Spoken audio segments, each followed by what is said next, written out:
studio by Your Financially Fabulous, providing great advice to everybody on how to handle finance. Yolanda, welcome to the program. Great to have you. Thank you. Yeah. Thank you. It's good to have you in studio, and it's wonderful to see the work that you've been doing. I see a lot of people commenting on the impact your advice makes to them. Makes in commerce, not everybody gets it, and try to make it simple.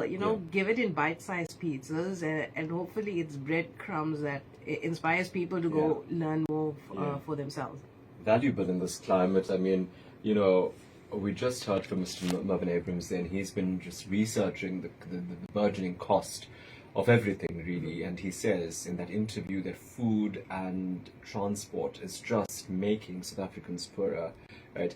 And we go into festive season, and there's a lot of food on tables because there's a lot of socializing, and there's a lot of spending on clothes, toys, toiletries. I think I'll get my hair done and change my hair color this December. I mean, that's the kind of culture South Africans have. Consumer culture. Right? But an inflation rate of such high proportions, how is that going to find expression this festive season? I think it's going to be up to us, our priorities, and how we handle our family and expectations. Do we have that mindset of keeping up with the Joneses? Or is it really about the season, those observing the actual Christmas festivities? I know during this time it's a big shutdown for the country, and everybody who's even not observing that specific holiday, you're getting together with family and friends. And what is it about? Is it about the opulence? Or is it about connecting? And which is a bigger priority? And somehow you need to find that balance. And South Africans, I mean, if we're a special kind, huh?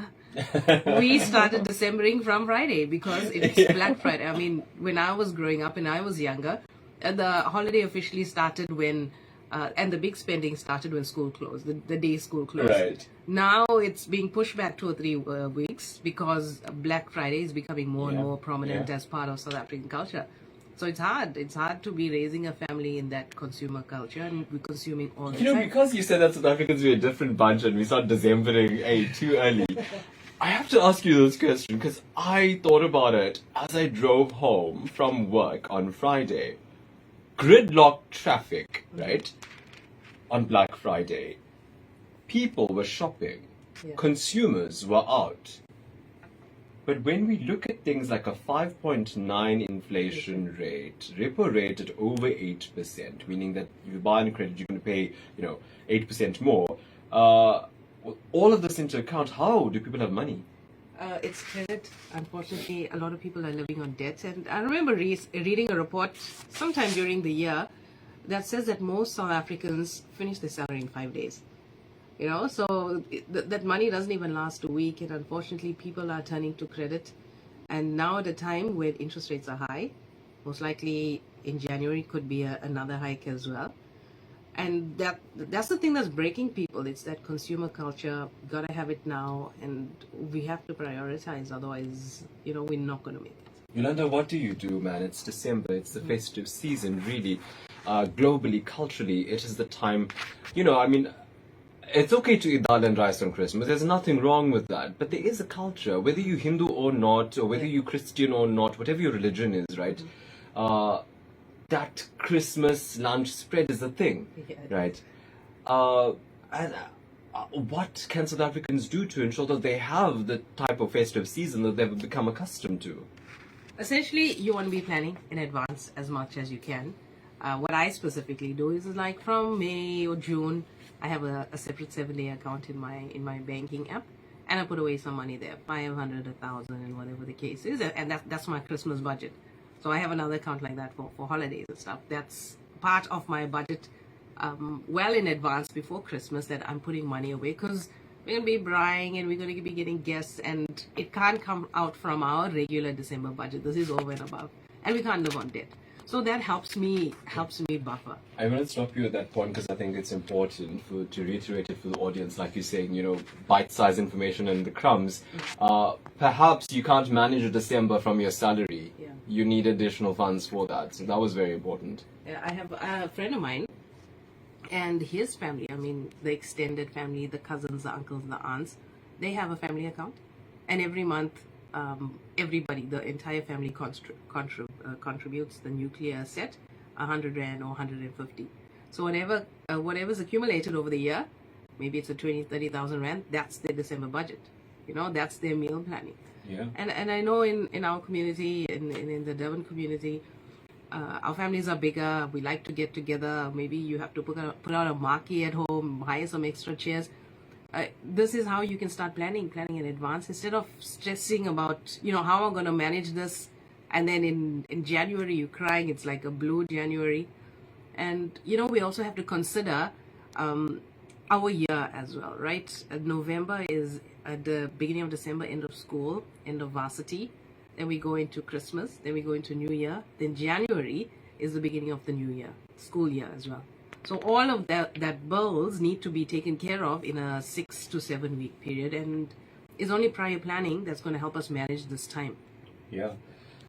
Another important point, Yolanda, before we take some of the social media comments that are coming through, the cost of living has increased. Don't need to quantify that anymore. It just has, right? For whatever reason. But salaries haven't. Yes. Okay, so how does that work on the ground now, where South Africans are not earning as much as what the shops are telling them to spend, because that's the prices now? Well, I think there's no magic formula or some secret sauce to this. I think it's about our mindset. So we go out and we work every day. At the end of the month, we have our salary. So that's the fruit of our labor. And if we look at fruit, any fruit, from strawberries to oranges and bananas, not really seedless grapes, but the nature of a fruit is a seed and the flesh. So you can consume the fruit, and then you have the seed, and most times you can't consume the seed. So we have to have the same kind of mindset with our income. We can consume a portion, and then that seed, you got to sow that seed somewhere. And ideally investing, obviously you got to partner with somebody if you don't know how to do it. Investing helps you create that buffer because it allows you to grow greater than the rate of inflation. And over time, it's just that momentum that can give you that extra income. And there's lots of options available, but essentially my encouragement to people is you can't consume everything you want. You're going to be in that rat race continuously. A portion of that, even if you're just starting with 100 rand a month, has to go away for the long term, for it to grow you something for the future. Where must it go, Yolanda? Must it go into some sort of Wall Street stock market, three-piece suit, Armani briefcase carrying type of deal, or must it just go into a bank account, separate one? I think if you're just starting out, just have a separate account, right? Till you accumulate a sum. And banks don't give you the highest interest. Sometimes it's not even reaching or matching inflation. So at that point, partner with somebody, speak to friends and family, try and get advice, go online. Tons of content on my website, and how you can invest that into something greater. Yeah. Okay, so we are talking about how to handle the festive season, the spend with a 5.9% inflation rate, 8.25%, I believe, is the repo rate, how to put all of that together and work around it so that you don't overspend this festive season, because after the festive season comes January, isn't it? We'll talk about all of that in a short bit. And it takes a lot of work, and I think that's the thing that puts people off, I had a conversation with an economist who said, write down every day what you're going to be eating in December, even if you're having guests or you're planning a dinner party. Write it down exactly what you're going to be eating, and do not veer off that. Yeah. Can South Africans live like that? If people put in the effort, then yeah, you can. I plan my meals for the week. I try for only 2 meals a day. We put a lot of effort into eating, and not so much quantity of food, more quality of food. A better grade of meat that you're not consuming as much, better for your body, better for your wallet as well. So if you put that effort in, obviously you're going to make some mistakes in the beginning. Don't be discouraged. Just start again, and you'll get there eventually. It just takes a lot of discipline and a lot of consistency, as does anything in life that you want to be Yeah. successful. You know why I'm asking on this point, Yolanda, is because they call it the silly season, right? Because, yeah, I didn't see that friend in a long time. I'll tell him to come over, man. We'll just, whip up a meal. Or, yeah, I know my friend from Joburg said, let's meet, and I haven't bought anything for the kids, so let me just stop off at Toys R Us or wherever and buy a bag full of toys. It's not in the budget, not part of the plan. It's a silly season. Yeah. Giving, sharing, celebrations, all of that. Your advice to South Africans taking a tougher economic pressure system on them to be more mindful of the way they just dish out the funds. Yeah. So essentially, I mean, try to work with what we have. Like in South Africa, we have a lot of these loyalty programs. So if I go shopping, I must use at least 3 of those loyalty programs for one purchase. From my medical aid loyalty to that store loyalty to my credit card loyalty, so I can get as much back as I can on that purchase. So you have to sit down and plan. What can you use? When can you use it? And you can't give in to temptation. You have this budget, and don't go overboard. And be simple with your gifts. Homemade is okay. Something special. Keeping up with the family next door, like you said earlier, keeping up with the Joneses, and that being I mean, you said it's a South African thing, but I really believe it's a global culture, really, where everybody wants to do what the other person is doing. Your thoughts on that, Yolanda? Because I don't know. I mean, you just look around you and you see everybody. Like the Black Friday is a great example of that. You just see people spending, people chasing down Black Friday deals, and you may not need anything, but you will still go, right? Your advice to South Africans? Wait a second. If you can't afford to gift everybody in your complex, in your neighborhood, don't.